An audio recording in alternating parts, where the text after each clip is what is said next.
What is going on, everybody? Good afternoon. How are you guys doing? I'm doing alright. It's Halloween, for me at least. It's crazy to think a year ago we were making a exhaust for RJ's S14, and now here we are building another car for myself. Anyways, thank you for clicking the video, coming along. Let's get today's video started. So if you haven't watched the past few videos, you should know that we got the motor into the car, got the radiator mocked out, kind of cut a few things off of the car. No big deal. We got something planned for that should be really good and should help me learn how to do a little bit of fabrication work. But as far as today, we're probably gonna pull the motor back out because you guys know that it only went in here for test purpose reasons. We are going to actually get the trans cross member bolted up to the car and see if it aligns, because the excessive mounts with the W58 trans, it was kind of confusing to me. Hopefully I got the right stuff, so we're gonna mock that up first, and if it all aligns and works out, then we're gonna go ahead and pull everything out and get to work on finally finishing the intake manifold side and capping off the things that we can and whatnot. But yeah, let's just go ahead and head over to Lowe's. Gotta pick up a few things because I'll show you guys then. But let's just go ahead and get started. Real quick, what I plan to do with the intake manifold side, you guys know I had these coolant lines and all this vacuum stuff on there that I don't really need. So we're gonna actually end up simplifying this. We're gonna take off this coolant line here and cap it off because we don't need this. It falls into this and it goes into the intake, or no, the throttle body, which we don't need as well. So pretty much we're gonna simplify this as much as we can. We need to keep this because that one's for the map, and all the other stuff that we don't need. This is for the fuel pressure regulator, but we might try to route it to one of the ones inside so it cleans up a little bit and we can get rid of this whole tube completely. So yeah, we're just gonna go ahead and simplify that once the motor's out, so it's a lot easier. And yeah, so let's go ahead and head over to Lowe's, get what we need, probably AutoZone, just make some errand runs and come back over here. Alright, I'm back, guys. Sorry. Well, for you guys, it was literally just half a second ago. For me, I was gone for about 5 hours. I was stuck at the AT&T store trying to get a new phone, and here I am still without a new phone. So let's just go ahead and get right into the work because we only have limited daylight now, so might as well get done as much as we can right now.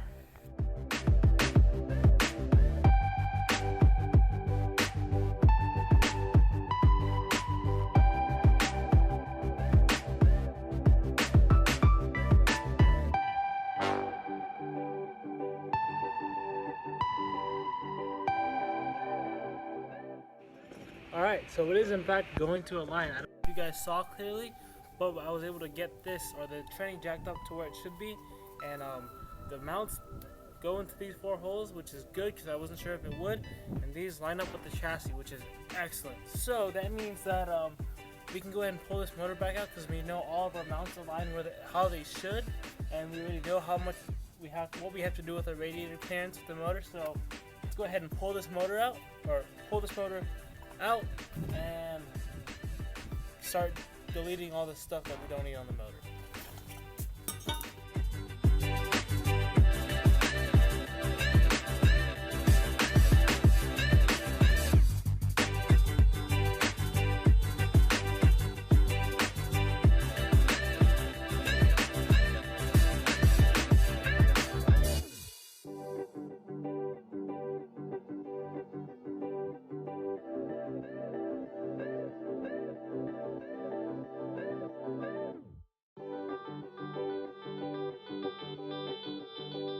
Alright, so when we went to O'Reilly, we got some trim and bumper paint here because we're going to use that to paint our cowl that we got from Brandon, which was in pretty good condition. I just wanted to go ahead and spray it so it looks brand new.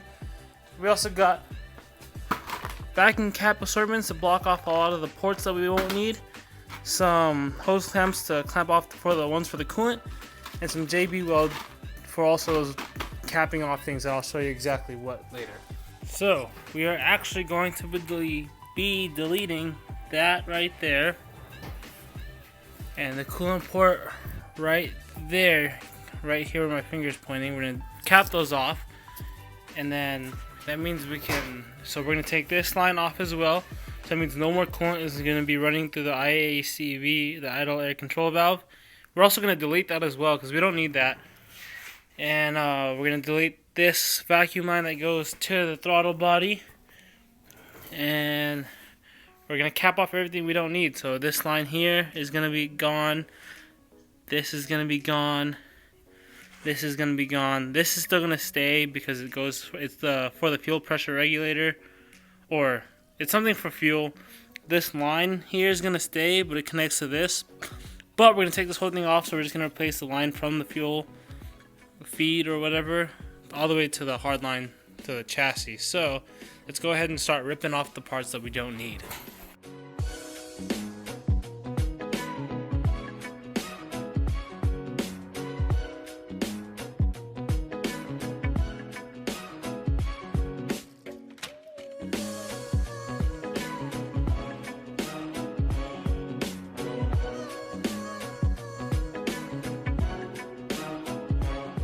Alright, so I don't know how well you guys saw that, but if you guys didn't see, the JB weld was actually to help plug up these coolant lines, because these are just rubber vacuum caps. They're not going to be strong enough to hold the pressure and the heat of the hot coolant running through it. So what me and Evan actually figured out a while ago is you get JB weld, right? You mix it up, and then you fill it into the vacuum cap itself, and then you plug the vacuum cap in here. That way it fills in this hole as well.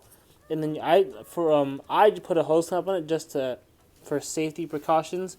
But pretty much the JB weld fills the pipe, and then that itself should be enough to block it off. But this is just for extra assurance. So we got one in the back there. Sorry, 1 second. Then we got one up front here. So that's blocked off, and that's blocked off. So we also removed the idle air control valve, so we're no longer going to be using that. So we have to make a little plate to delete this hole here, as you can, right there. We have to make a plate to delete that. But we also have no more vacuum lines running to that. So as you can see, all these outside vacuum ports are actually blocked off, capped off with vacuum caps and a zip tie to make sure it stays on there. This one, I'm probably going to use that port for this. This one goes to this fuel pressure thing. And this one goes to the map sensor, so that's why those are unplugged. I'm probably going to unplug one of these later so I can put a boost gauge on here just so I can see how much boost it's making. Yes, it is stock, but never hurts to know, right? So I think right now we're going to go ahead and get the harness that I have over there that you guys remember I slimmed down, and try to plug everything in, and route it pretty much, see if I messed anything up as far as length. So let's go ahead and plug that in.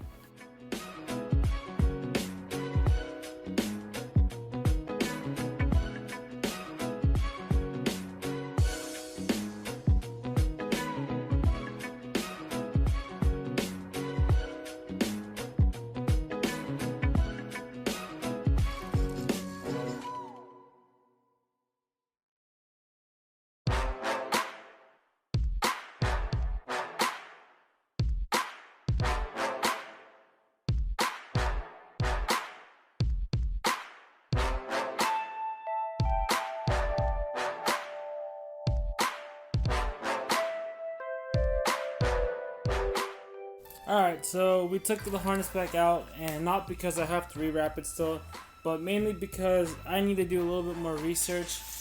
Some of the plugs, the plugs go more or less where they need to, but things like mainly the injectors, so these plugs right here, they kind of all could go either way, and I need to figure out how to find out which injector is which, because if I plug these into the wrong injectors, obviously the car's not going to run right. So and there's a bunch of other plugs that were not being used that I didn't even know about, so I need to thin this out a lot more and figure out which plugs do what exactly. That way I'm orienting everything properly.